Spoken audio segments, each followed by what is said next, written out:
Hello defence aspirant, आप कहीं ना कहीं वीडियो में बहुत सारे देखे होंगे कि आपकी बेसिक पे 55,000 हो गया जाएगा स्टार्टिंग में, ओनली बेसिक पे। ठीक है, यहाँ पर जब 8 पे कमीशन बैठेगा तो मैं यहाँ पर बताना चाहूँगा ये बहुत गलत बात है। आपकी 55,000 53,000 कहीं नहीं आपकी बेसिक बनेगा। जो मैं यहाँ पर बेसिक पे आपको बताऊँगा वो हाईएस्ट है, उससे ज़्यादा तो बनेगा नहीं, तो उसके बारे में सोचना भी नहीं है। ठीक है, उससे ज़्यादा नहीं बनेगा, उससे कम भी बन सकता है, वो अप्रूव्ड है, लेकिन उससे ज़्यादा नहीं बनेगा। तो उससे पहले मैं आपको बता देता हूँ कि पिछले बार 6th और 7th का मैं बताऊँगा, बहुत पीछे नहीं जाऊँगा, बहुत पीछे का भी डाटा दिखाऊँगा। यहाँ पर बहुत पीछे का भी हमारे पास डाटा है, पूरा डाटा मैं आपको कैलकुलेट करके दिखाऊँगा। साथ में हमने एक टेबल तैयार किया है, इस टेबल का वीडियो हमने डाल देंगे, आपको कल डाल देंगे। इसकी पूरे पे मैट्रिक्स है, नायक से लेके सिपाही से लेके हवलदार से लेके ऑनरी कैप्टन तक, आपकी पूरे रैंक का कितनी सैलरी बनेगा, कौन कौन सी बेसिक पे कितने फिटमेंट फैक्टर बैठेगा, एमएसपी कितने हो गए, वो वीडियो देखना ना भूलिए। इसलिए चैनल को सब्सक्राइब करके रखें और वीडियो को लाइक कर दीजिए। अब आते हैं टॉपिक पर। तो यहाँ पर मैं बता दूं, 6 पे कमीशन में आपकी डीए था 125%। कितना था?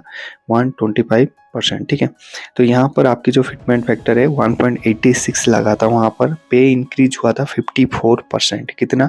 जो टोटल पे है वो इंक्रीज हुआ था 54%, और एमएसपी उसमें 1000 प्लस 1000 इंक्रीमेंट हुआ था, तो 2000 वहाँ पर एमएसपी हो गया था। अभी कौन सी चल रहा है? 7 पे कमीशन। 7 पे में कहा था, 7 पे कमीशन आते आते डीए 100% पहुंच गया था। तो यहाँ पर जो डीए 75% बेसिक पे में मर्ज करके फिटमेंट फैक्टर 2.57 से कैलकुलेट हुआ था और 25% को रखा गया था, और एमएसपी हो गया था 2000 से यहाँ पर 5200। तो अब आते हैं कि आपकी फिटमेंट फैक्टर 8 पे कमीशन के हिसाब से कितना बनेगा। ठीक है, तो आपकी जो मिनिमम कैलकुलेशन है 1.92 के हिसाब से 2.86 जो बोल रही है नंबर है, इसके हिसाब से आपकी फिटमेंट फैक्टर बैठ सकता है। कितना? 1.92 से लेके 2.86, इससे ज़्यादा आपकी फिटमेंट फैक्टर नहीं बैठेगा। ठीक है, 2.86 हमने लास्ट बता दिया। अगर आप बोलोगे सर प्रोबेबली आपको क्या लगता है, तो हमें लगता है 2.26 या फिर 2.28, इससे ज़्यादा नहीं बनेगा। इसके ऊपर हम एक डिटेल आपको पे मैट्रिक्स देंगे, आप उस हिसाब से अपनी बेसिक पे कैलकुलेट कर सकते हैं एमएसपी भी। अब मैं यहाँ पर थोड़ा सा आपको लेके चलूँगा पुराने डाटा पर। जब फर्स्ट पे कमीशन आया था, फिटमेंट फैक्टर यहाँ पर लागू नहीं था, परसेंटेज जब इंक्रीज नहीं था, मिनिमम पे आपकी 55 रुपीज़ था। कितना? 55 रुपीज़। ठीक है, आप सुनेंगे तो हंसेंगे। अभी सेकंड पे कमीशन आया, यहाँ पर कोई फिटमेंट फैक्टर नहीं, 14.2 इंक्रीज हुआ यहाँ पर सैलरी में। किस में? सैलरी में इंक्रीज हुआ, 80 रुपये यहाँ पर सैलरी हो गया। ठीक है, उसके बाद क्या है, थर्ड पे कमीशन आया 20.6, 80 का 20.6 यहाँ पर क्या इंक्रीमेंट हुआ था, तो 196 तक इसकी सैलरी चला गया था मिनिमम, मैक्सिमम नहीं। ठीक है, मिनिमम। उसके बाद चौथा पे कमीशन आया तो 27.6 के हिसाब से आपकी 750 बन गया मिनिमम सैलरी। उसके बाद 8 पे कमीशन आ गया, सॉरी यहाँ पर 5 हो गया, 6 पे कमीशन आ गया। 6 पे कमीशन के बाद ही थोड़ा सा सेंट्रल गवर्नमेंट एम्प्लॉय के बारे में सोचा गया, उससे पहले कोई नहीं सोच रहा था, कांग्रेस की गवर्नमेंट था। तो 6 पे कमीशन में यहाँ पर 5th पे कमीशन में क्या हुआ, 31% का इंक्रीमेंट हुआ, और जो मिनिमम सैलरी बन गया 2550 मिनिमम सैलरी। मतलब उसके बाद मैक्सिमम कितना, यहाँ पर कोई डाटा नहीं, 2550 मिनिमम सैलरी था। उसके बाद छठा कमीशन आया तो वहाँ से फिटमेंट फैक्टर आना शुरू हो गया, 1.86 का फिटमेंट फैक्टर लगा, और जो 54% का यहाँ पर इंक्रीमेंट हुआ। ठीक है, तो 2550 जो मिनिमम यहाँ पर 31% इंक्रीज होने पर मिनिमम सैलरी था, वो 7000 हो गया। कितनी?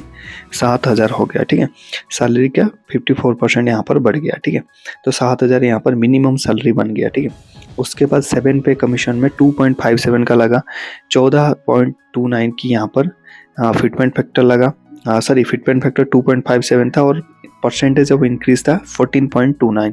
तो इसकी जो मिनिमम सैलरी 18,000 जो अभी आप ले रहे हैं, आपको पता है बेसिक पे आपकी 18,000 है, उससे कम किसी सेंट्रल गवर्नमेंट एम्प्लॉय की नहीं है। उसके ऊपर डीए मिलता है आपको, एचआरए टीपीटीएल अलग से मिलता है। ठीक है, जिसको भी मिलता है, जिसको नहीं मिलता अलग बात है, लेकिन 18,000 से नीचे किसी की भी सैलरी नहीं है।